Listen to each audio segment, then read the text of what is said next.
चालाक बंदर की कहानी। चालाक बंदर। किसी नदी के किनारे एक बहुत बड़ा पेड़ था। उस पर एक बंदर रहता था। उस पेड़ पर बड़े मीठे फल लगते थे। बंदर उन्हें भर पेट खाता और मौज उड़ाता। वह अकेले ही मजे में दिन गुजार रहा था। एक दिन एक मगर उस नदी में से पेड़ के नीचे आया। बंदर के पूछने पर मगर ने बताया कि वह वहाँ खाने की तलाश में आया है। इस पर बंदर ने पेड़ से तोड़कर बहुत से मीठे फल मगर को खाने के लिए दिए। इस तरह बंदर और मगर में दोस्ती हो गई। अब मगर हर रोज वहाँ आता और दोनों मिलकर खूब फल खाते। बंदर भी एक दिन दोस्त पाकर बहुत खुश था।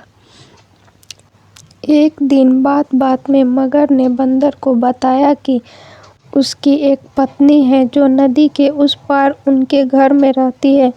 तब बंदर ने उस दिन बहुत से मीठे फल मगर को उसकी पत्नी के लिए साथ ले जाने के लिए दिए। इस तरह मगर रोज जी भरकर फल खाता और अपनी पत्नी के लिए भी लेकर जाता।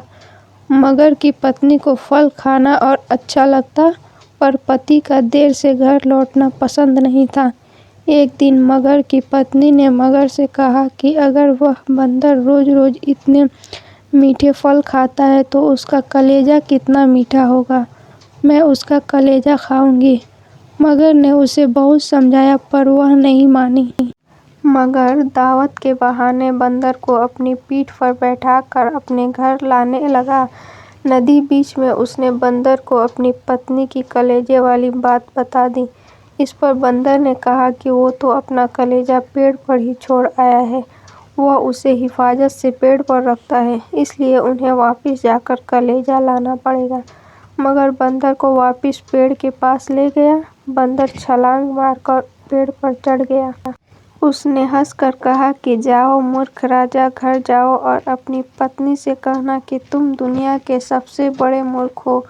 भला कोई भी अपना कलेजा निकालकर अलग रख सकता है। बंदर की इस समझदारी से हमें पता चलता है कि मुसीबत के वक्त हमें कभी धैर्य नहीं खोना चाहिए।